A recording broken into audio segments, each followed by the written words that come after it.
Question 1. In a repair featuring a double riveted joint, what would be the resulting shear strength? A. 75%. B. 100%. C. 125%.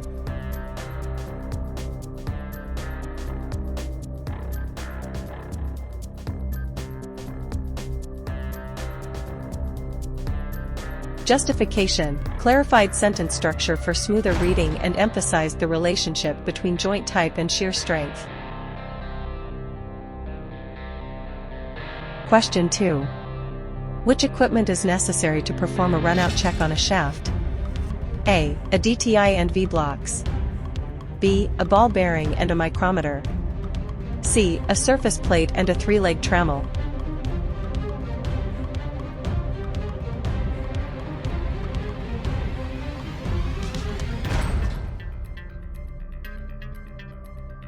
Justification: turned the statement into a direct question for clarity and exam consistency.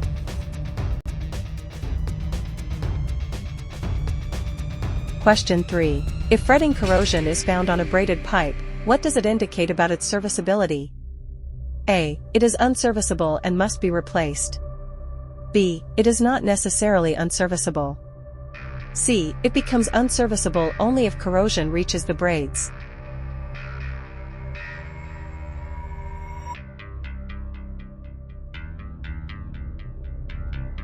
Justification: added context for clarity and turned it into a conditional scenario question to improve understanding. Question 4.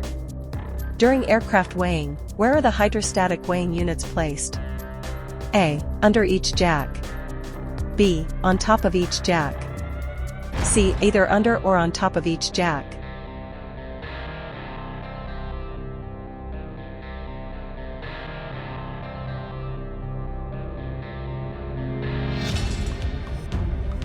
Justification: simplified wording and replaced passive phrasing with a direct question for better readability.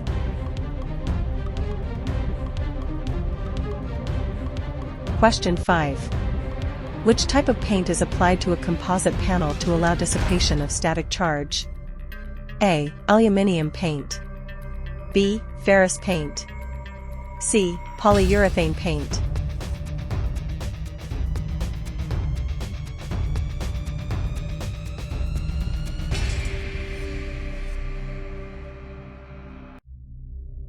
Justification: reordered the sentence to place emphasis on the action and its purpose.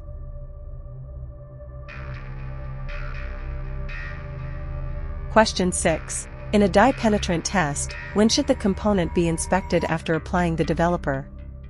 A. After around 10 minutes. B. After 30 minutes. C. After 1 hour.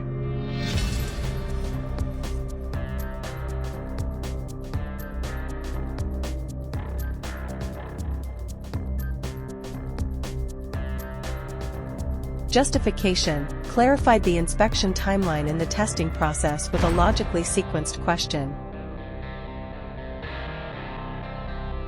Question 7. What is the number of teeth per inch on a fine hacksaw blade? A. 16. B. 32. C. 64.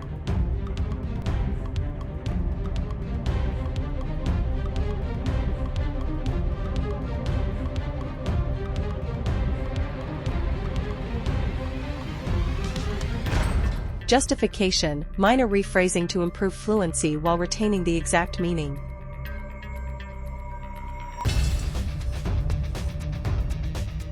Question 8.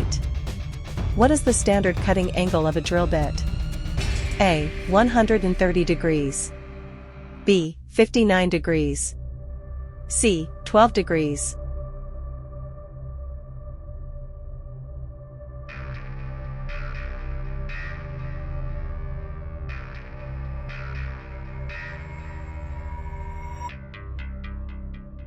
Justification: specified drill bit for clarity and alignment with standard terminology. Question 9. During the insertion of a helicoil, in which direction should the tang be positioned? A. towards the hole. B. Away from the hole. C. Towards the mandrel.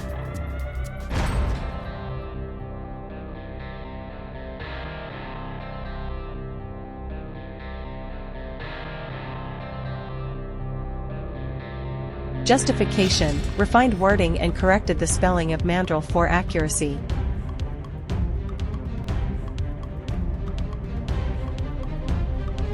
Question 10. In a moving coil ammeter, where does the majority of the current flow? A. Through the coil. B. Through the shunt. C. Through the bushes.